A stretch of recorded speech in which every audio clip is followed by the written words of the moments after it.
The sword slipped from my fingers and clattered against the blood-soaked stones of Hatton. I watched it fall as though it belonged to someone else, as though the hand that had wielded it for 20 years was no longer mine.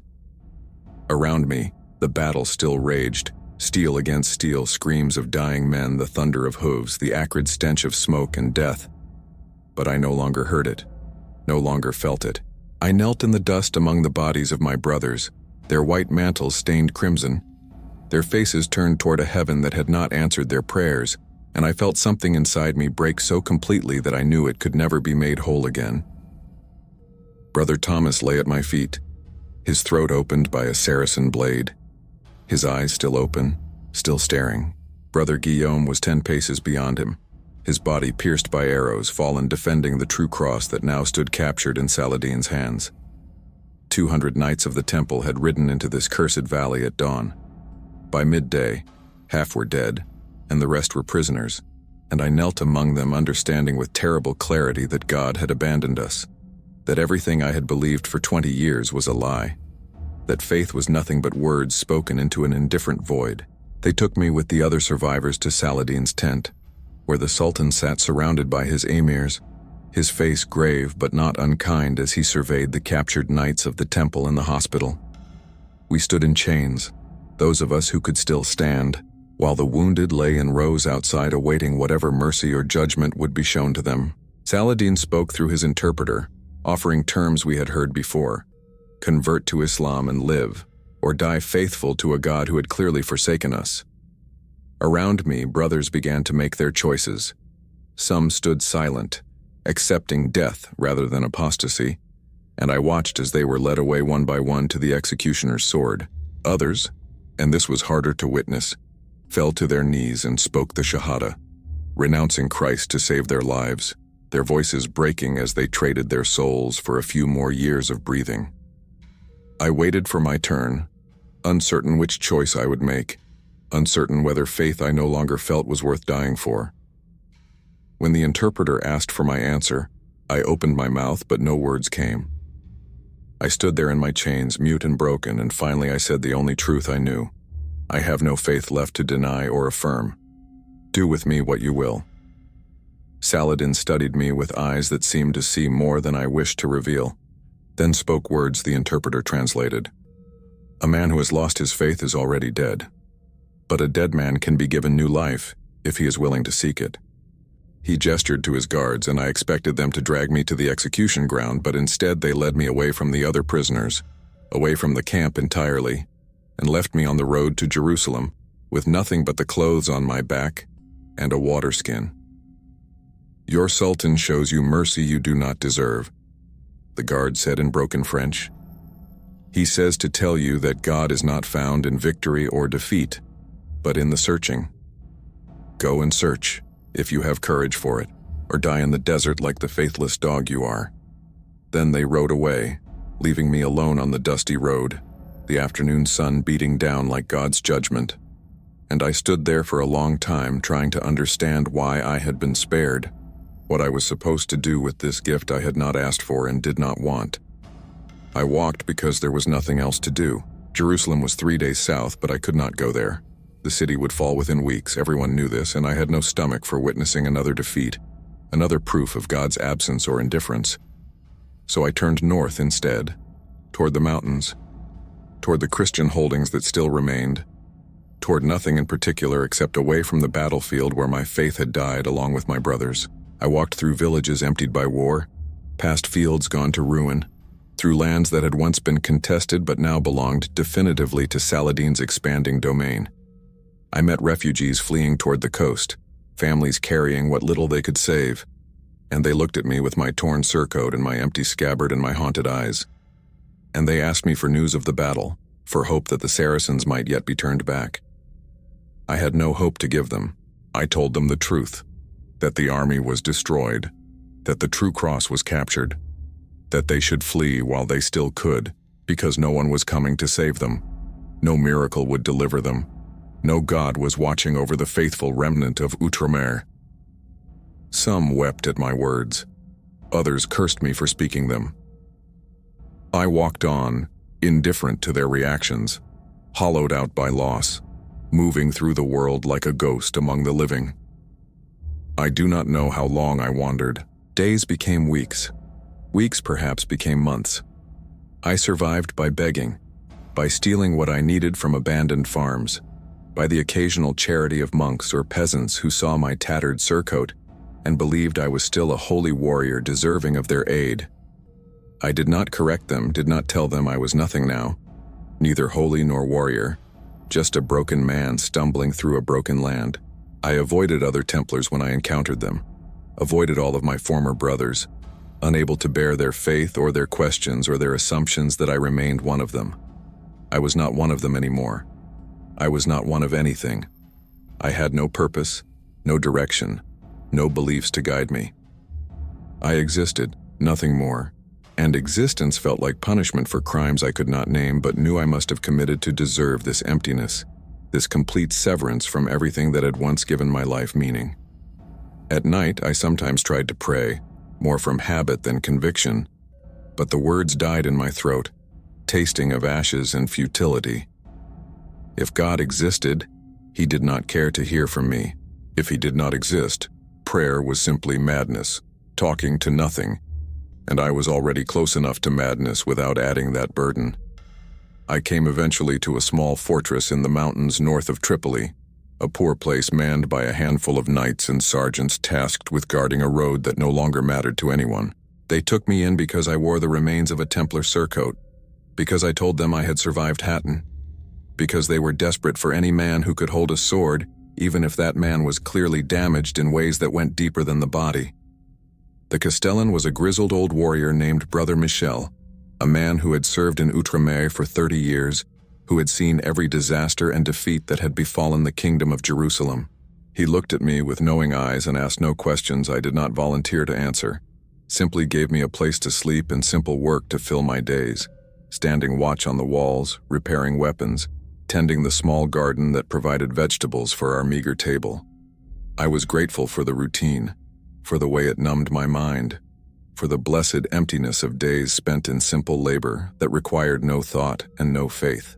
The other men in the garrison left me mostly alone, sensing perhaps that I was not ready for fellowship, that I needed silence more than I needed companionship.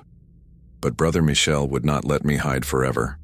He came to me one evening as I sat alone on the wall watching the sun set over the mountains, the sky painted in shades of orange and purple that would have seemed beautiful if I had still possessed the capacity to find anything beautiful.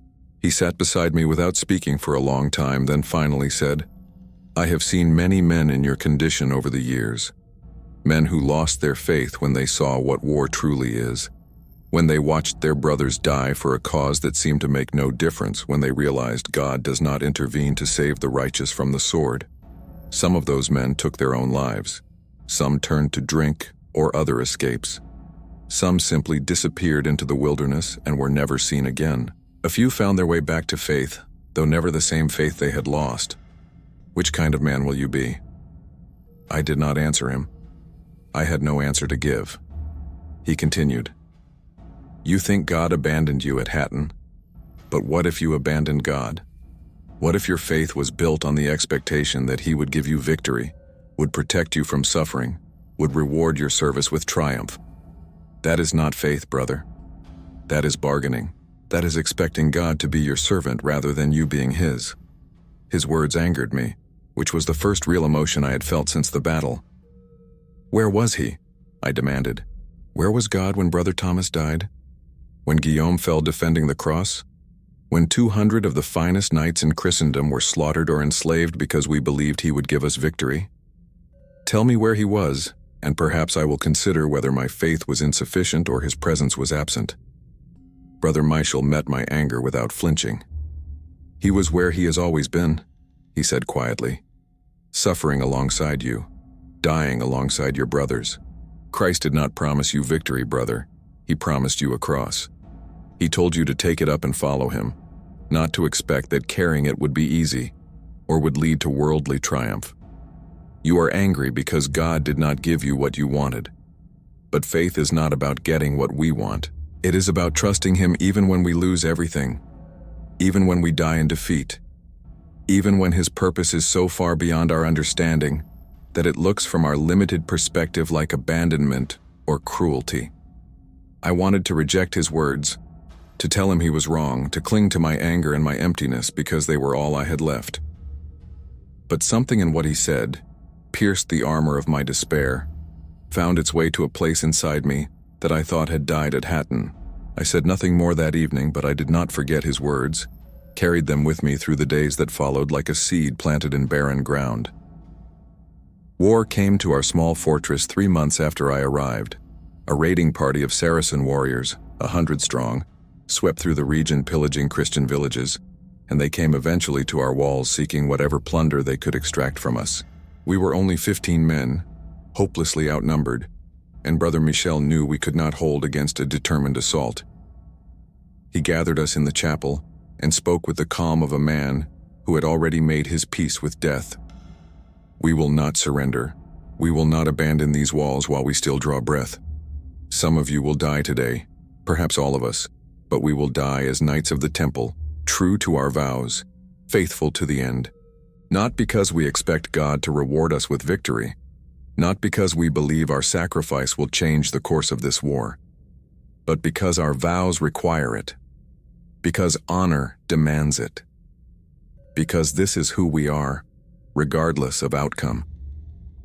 He looked at me as he spoke those last words, and I understood that this moment was why God or chance or fate had brought me to this forgotten fortress, why I had been spared at Hatton, why Brother Michel had challenged me to examine the nature of my lost faith. The attack came at dawn. The enemy surrounded us, brought up ladders, began their assault on our undermanned walls with the confidence of men who knew they faced negligible resistance. We fought from the battlements, shooting arrows until our quivers were empty, then meeting them with swords when they crested the walls, selling our lives expensively in the way that knights are trained to do. I killed that day, killed with a cold efficiency I had not felt at Hatton, killed not out of faith or hatred or fear, but simply because it was what the moment required, what my vows had always demanded, regardless of whether God was watching or listening or caring. Brother Michel fell early, an arrow through his throat, dying as he had lived, quietly, without complaint, his prayers on his lips even as the blood filled his mouth. One by one, my brothers in that small garrison died around me, and I fought on alone, the last man standing on the wall, expecting at any moment to be overwhelmed by the tide of warriors that pressed against our failing defenses. And then something happened that I cannot fully explain, something that changed everything. A warrior crested the wall before me, his scimitar raised to strike, and I moved to parry his blow. Our blades met with a crash that sent shocks up my arm, and in that moment of contact, looking into his eyes, I saw not an enemy but simply another man doing what he believed he must do. Another human being caught up in this vast machinery of war that ground up everyone it touched regardless of faith or righteousness or deserve. He struck again and I defended, and we fought there on the narrow wall in a strange slow dance of death, neither able to gain advantage over the other, both too skilled to be easily killed. And as we fought, as my body moved through the forms Brother Michel had drilled into me over decades of training, as my sword rose and fell and parried and struck with a precision born of endless practice, I felt something I had not felt since Hatton. Not faith exactly, not yet, but an opening, a crack in the wall of despair I had built around myself. I was not fighting for God in that moment, not fighting for the order or for victory or for any grand purpose. I was fighting simply because this was what I was, what all my years of training and service had made me. And in accepting that, in embracing my nature and my vows without demanding that they produce any particular outcome, I found a kind of peace I had thought lost forever. The warrior and I fought for what felt like hours but was probably only minutes. Finally, I found an opening, drove my point through his guard, felt my blade sink into his chest. He looked at me with surprise, then with something that might have been understanding, and he fell from the wall to the courtyard below. More warriors were coming, climbing the ladder he had ascended, and I knew I could not hold against them all. I should have felt fear or despair, should have raged against the futility of this last stand in a forgotten fortress that would not even merit a line in the histories of this war. But I felt instead a strange calm, a rightness, as though this moment was exactly where I needed to be, doing exactly what I needed to do. I raised my sword and began to pray, not the formal prayers of the liturgy, but simple words that came from somewhere deeper than thought. God, if you are there, if you hear me, if any of this matters, then let my death mean something. Not victory. I no longer ask for that. Not vindication, not even survival. Just let it mean something. Let me die as your servant, even though I do not understand you, even though you seem absent, even though faith is the hardest thing I have ever attempted. Let that be enough. The warriors reached the top of the wall and I met them there, my sword moving in the patterns I had learned so long ago, my body doing what it had been trained to do even as my mind prayed and wept and fought against the terror of approaching death. I killed 2 more before a spear caught me in the side, punching through my mail, driving deep into my flesh. I staggered but did not fall, pulled the spear free even as blood poured from the wound, used it to drive back another attacker. Pain exploded through my body, but I welcomed it, embraced it as proof that I was still alive, still fighting, still fulfilling the vows I had taken even when those vows seemed to demand everything and offer nothing in return. Another blade caught my shoulder, and this time I did fall, my legs giving out, my back striking the wall as I slid down to sit in a spreading pool of my own blood.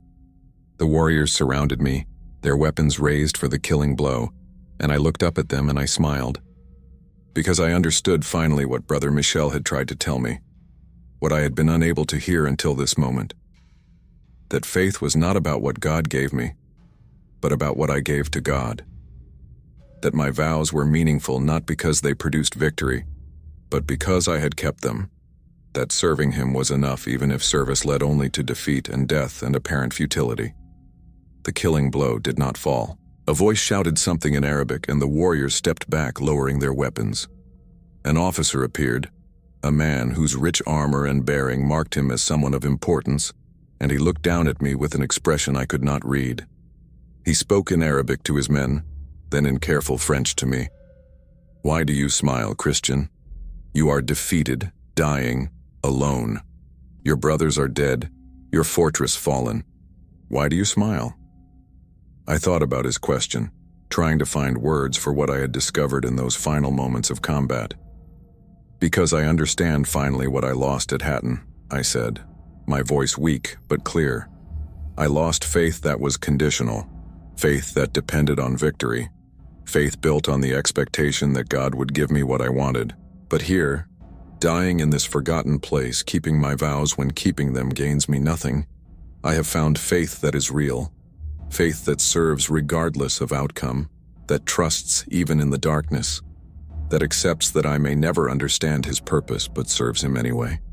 I smile because I am finally free." The officer studied me for a long moment, then called for his surgeon. They carried me down from the wall, tended my wounds with surprising care, kept me alive when I expected to be executed or left to die. When I was strong enough to speak again, the officer came to me and explained, "You fought with courage, more than courage, with something I do not have words for in either Arabic or French. My commander believes that men who fight with such conviction deserve life rather than death, that perhaps they have something to teach us about the nature of faith and duty."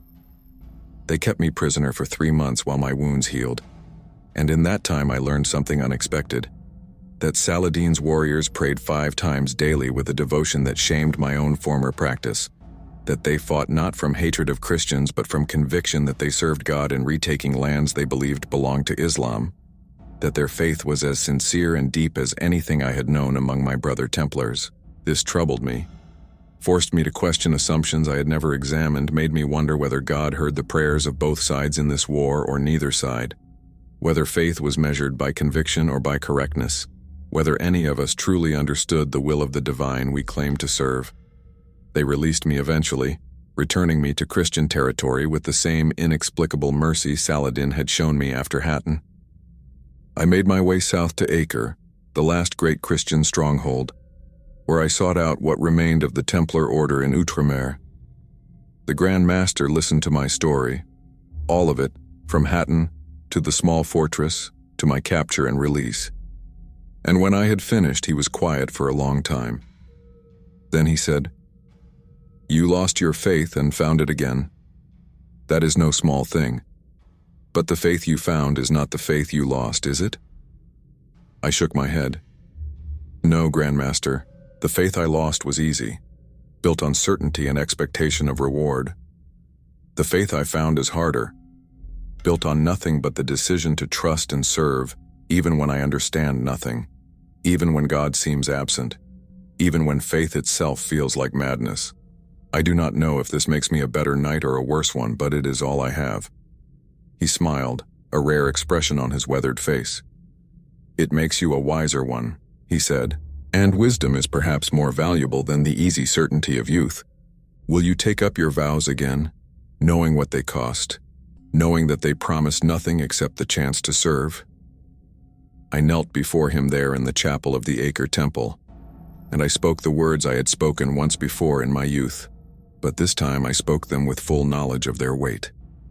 I promise obedience, chastity, and poverty to fight for the Holy Land, to defend pilgrims, to uphold the honor of the order. I promise this not because I expect victory or reward or even understanding, but because these vows define who I am, because serving God is its own meaning, because faith is the decision to trust even in darkness. The Grandmaster raised me up and embraced me, and I felt tears on my face, though I could not say whether they were his or mine.